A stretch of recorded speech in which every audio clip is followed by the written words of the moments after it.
Just a quick little side note to this video before you actually watch the video. But one of the cards included was, oh, Pure Shippo, she's really curious, is this Arcanine base set with this crazy like ink smudge pattern. And clearly this was a printing defect because it's behind the text. But that is not the way the ink typically looks on this.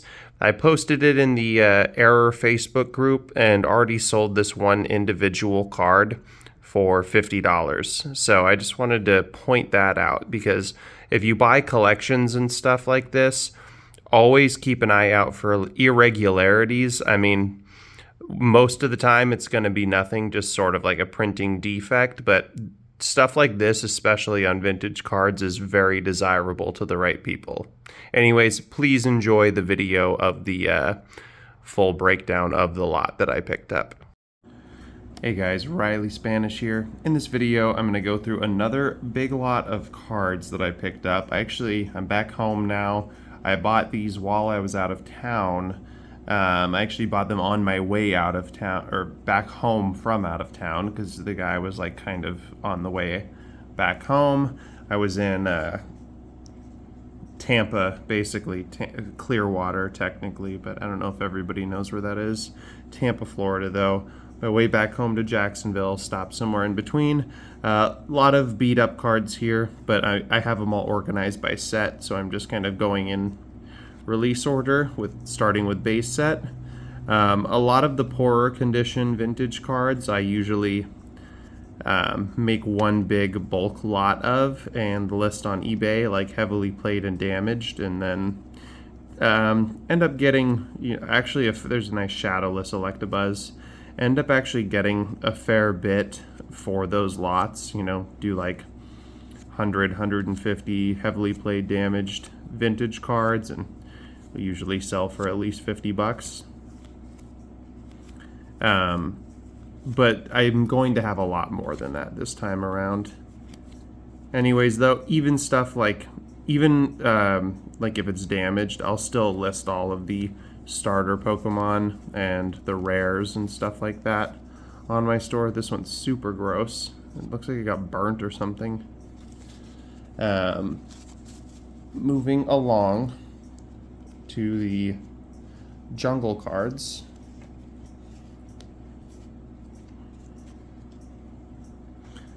Mr. Mime. There's a couple of rares from each set. There was a handful of like Italian or French, Spanish cards where it says like KP, PV, whatever instead of HP. And obviously the language on the actual text of the card is not in English. None of those really have a lot of value.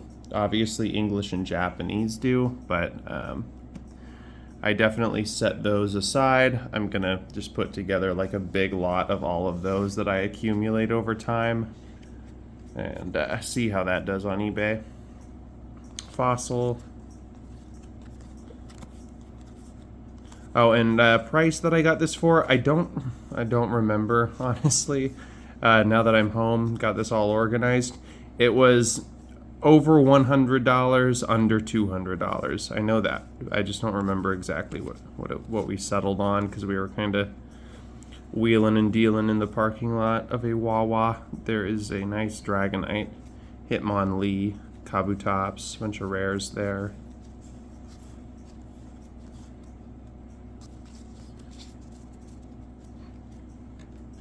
And then base set 2.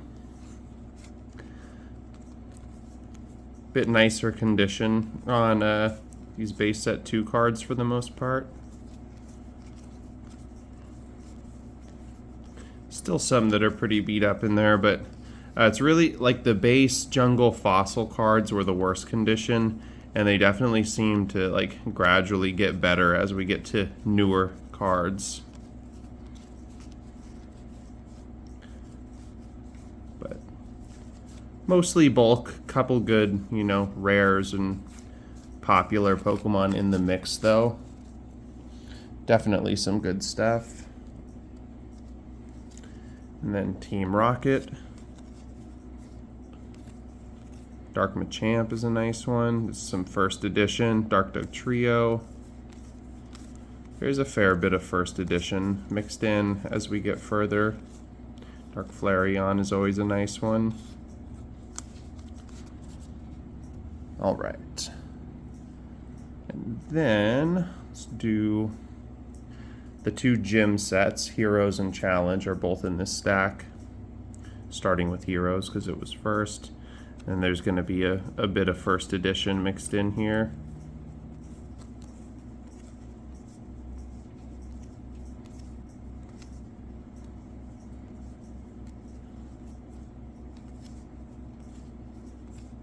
Brock's Golem. Then onto Gym Challenge. Sabrina's Haunter is a great one. People really like the... oh, and Erica's Bulbasaur. That's like at least about a $5 card, actually, which is great for just an uncommon. It's a rare Koga's Arbok. The gym cards are pretty desirable to a lot of people. They are really great artworks in them, so I think that's a big part of the reason why. They were just like they look really unique from base set, jungle, and fossil. They really look a lot different from those sets, so I think that they just stood out to a lot of people. And like the whole gym leader owners Pokemon thing. Legendary collection cards now.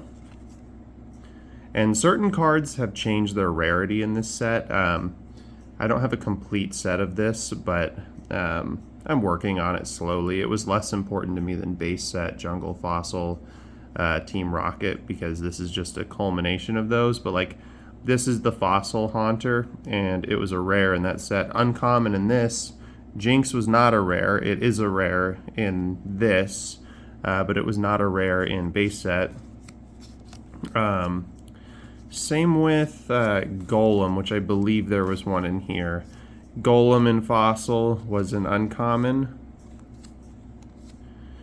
And yeah, in Legendary Collection it is a rare. So just a little difference between set versions, kind of.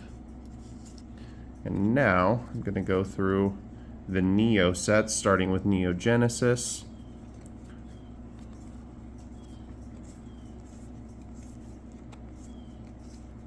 And I always kind of stack everything by type, like Psychic, Water, Colorless, whatever.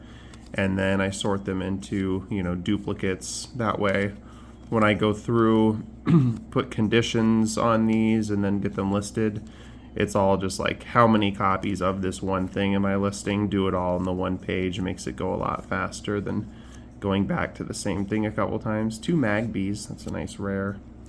And Pokemon March.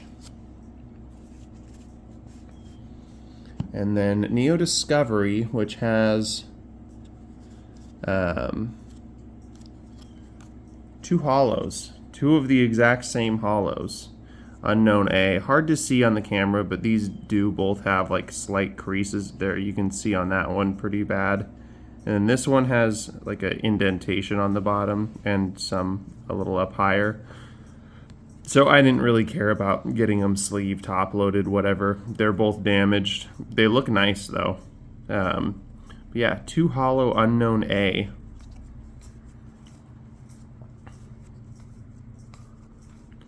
And there's a lot of cards in this pickup that I actually was missing. I believe that Unknown is one of them. And now I have my pick of 2. I don't think there's anything else from Neo Discovery in this particular lot that I needed, but a lot of good cards. I do really love the Neo sets. And I usually have a pretty decent stock of like bulk Neo cards on my TCG Player store. And then Neo Revelation. I just need to find where it ends and the next one begins. Starting with really nice Celebi. There's a lot of rares in this particular lot, I believe. Well, not a lot, but a good handful. 2 Skarmories, which are a rare. Raichu. Ho-Oh. Couple unknowns.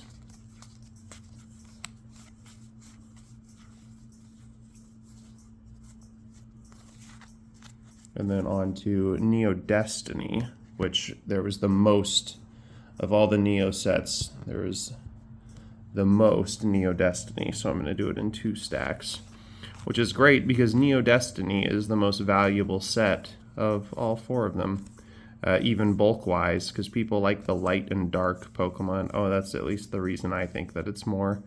And very cool Psyduck, light Golduck, dark Ammonite, light Dugong,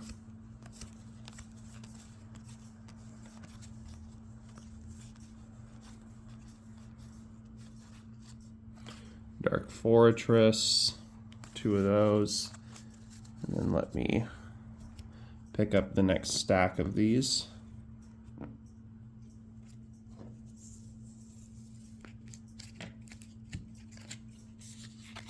All right, starting with Dark Slowking, which is actually one that I was missing, so very happy to have that.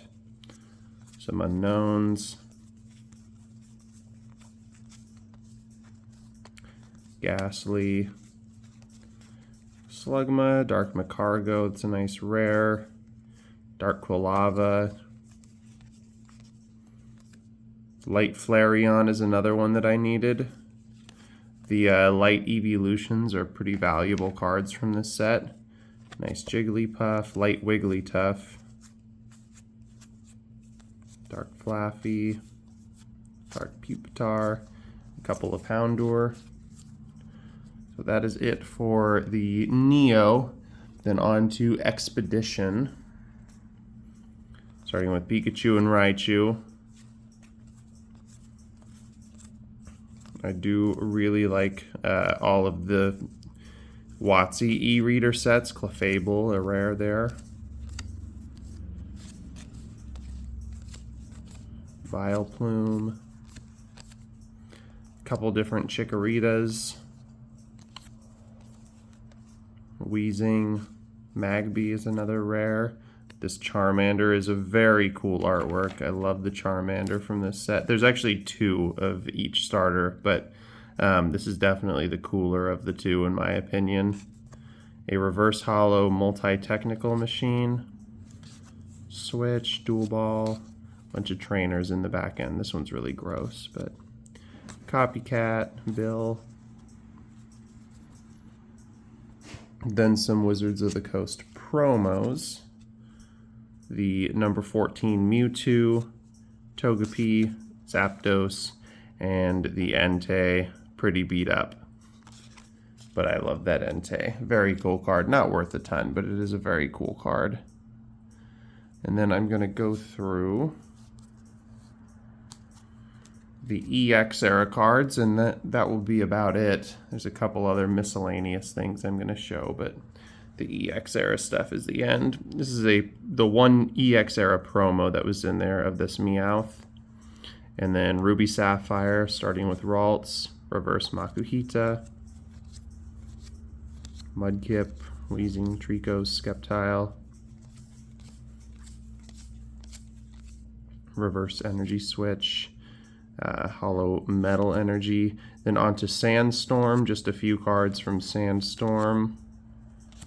And then EX Dragon, Flygon and Salamence, Trico and Inkata, and then a reverse Hollow Crawdont and a regular Hollow Crawdont, Trapinch, Houndour, Balloonberry. And then the rest of the EX stuff, the bulk of it is Team Aqua versus Team Magma, actually. Reverse Celio, Hollow Walrein. Interesting set. Like, most of the cards don't have it, but some of them do have the little e-reader thing at the bottom. I believe this is the last set that ever had it. So this Jigglypuff from the set does, but all the other cards I showed did not. So it was like, you know, to give you a little game in your Game Boy Advance. They had that thing you could slide through the e-reader, but after that they did not do it again. And then I believe the rest is Fire Red Leaf Green. Charmander, Charmeleon, Growlithe, Arcanine is a nice one. Krabby, Seal, Pidgey, Pidgeotto, some trainers. And that is it for the most part. There is a few odd things that were in there that didn't really fit the rest of the collection. These cellophane sealed promo XY base set Pikachus with Cosmos foil. I believe you got these actually from going to see a movie. I could be wrong. The little Pichu promo insert from one of the Wizards of the Coast promos. And then this Shatterfoil Team Plasma Glaceon. Anyways, thank you for watching. Please consider subscribing.